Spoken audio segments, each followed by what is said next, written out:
बहुत अरसा पहले की बात है। किसी दूर दराज सल्तनत पर एक आदिल और दानशमंद बादशाह हुक्मरानी करता था। इसके दूर में सल्तनत खुशहाल थी, रियाया सुकून में थी और हर तरफ इंसाफ का राज था। इसी सल्तनत है में एक नौजवान रहता था जिसका नाम आरिफ था। आरिफ नहायत ज़हीन, नेक दिल और मेहनती इंसान था। इसका सबसे बड़ा शौक़ किताबें पढ़ना था और वो हमेशा इल्म की जस्तजू में रहता था। मगर इसकी एक आदत सबको अजीब लगती थी। वो दिन रात एक ही ख्वाब देखता कि वो बादशाह बन चुका है। इसकी माँ अक्सर इसे समझाती, बेटा, बादशाहत हमारे नसीब में नहीं, हम आम लोग हैं। मगर आरिफ हमेशा यही कहता, माँ, बादशाह भी तो एक इंसान ही होता है, फिर मैं क्यों नहीं बन सकता? अगर अक्ल, मेहनत और नेकी से बादशाहत हासिल हो सकती है तो मैं इसे ज़रूर हासिल करूँगा। रफ्ता रफ्ता आरिफ के इस ख्वाब की बात पूरे शहर में फैल गई। हर तरफ लोग इसके ख्वाब का जिक्र करने लगे, यहाँ तक कि बादशाह के कानों तक भी ये खबर जा पहुंची। बादशाह को ये सुनकर हैरत हुई। इसने फौरन आरिफ को हदायत की, दरबार में तलब किया।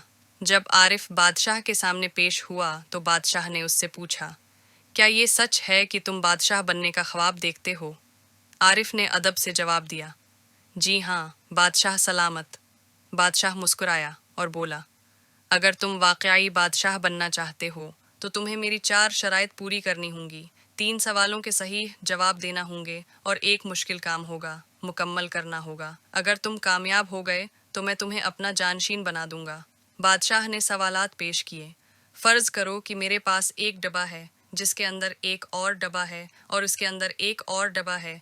तीसरे डब्बे को खोला जाए तो वो खाली निकलता है। उसका क्या मतलब है? अगर कोई ख्वाब देखे कि एक सुनहरी तश्तरी में 2 प्याले रखे हैं, एक में मीठा शरबत है और दूसरे में जहर, तो उसका क्या मतलब होगा?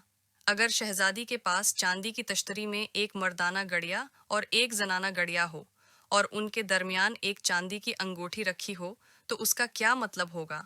चौथी शर्त ये थी कि आरिफ को एक ऐसा मीनार तामीर करना था जो निहायत शानदार और मजबूत हो, ताकि वो होगा हमेशा कायम रहे।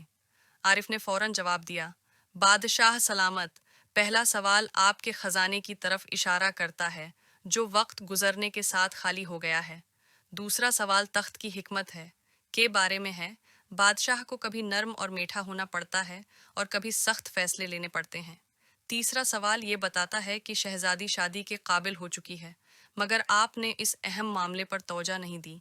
ये सुनकर दरबार में हैरत की लहर दौड़ गई। सबने आरिफ की जहानत की दाद दी।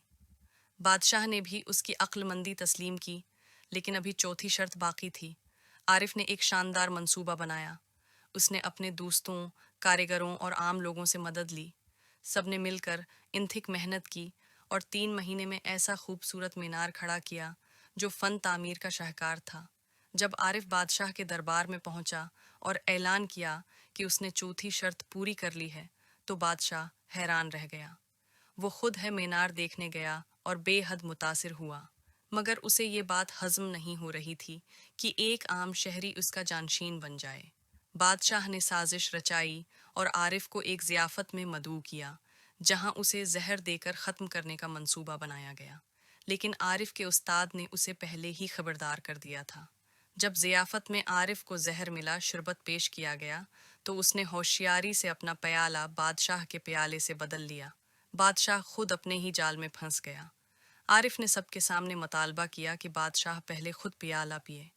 मजबूरी में बादशाह ने प्याला उठाया और जैसे ही पिया, वो ज़मीन पर गिर गया। मरने से पहले बादशाह को अपनी गलती का एहसास हो गया। उसने सबके सामने ऐलान किया, आरिफ एक सच्चा और अहल हुक्मरान है, मैं उसे अपनी सल्तनत सौंपता हूँ। यूं आरिफ की दानशमंदी, मेहनत और ईमानदारी ने उसे बादशाह बना दिया। वो अपनी राया के साथ इंसाफ करता और सल्तनत को खुशहाली की तरफ ले गया। और यूं एक आम नौजवान ने अपने ख्वाब को हकीकत में बदल दिया। ये साबित कर दिया कि अगर नीयत नेक हो, अक्ल हाजिर हो और मेहनत जारी रहे, तो कुछ भी नामुमकिन नहीं।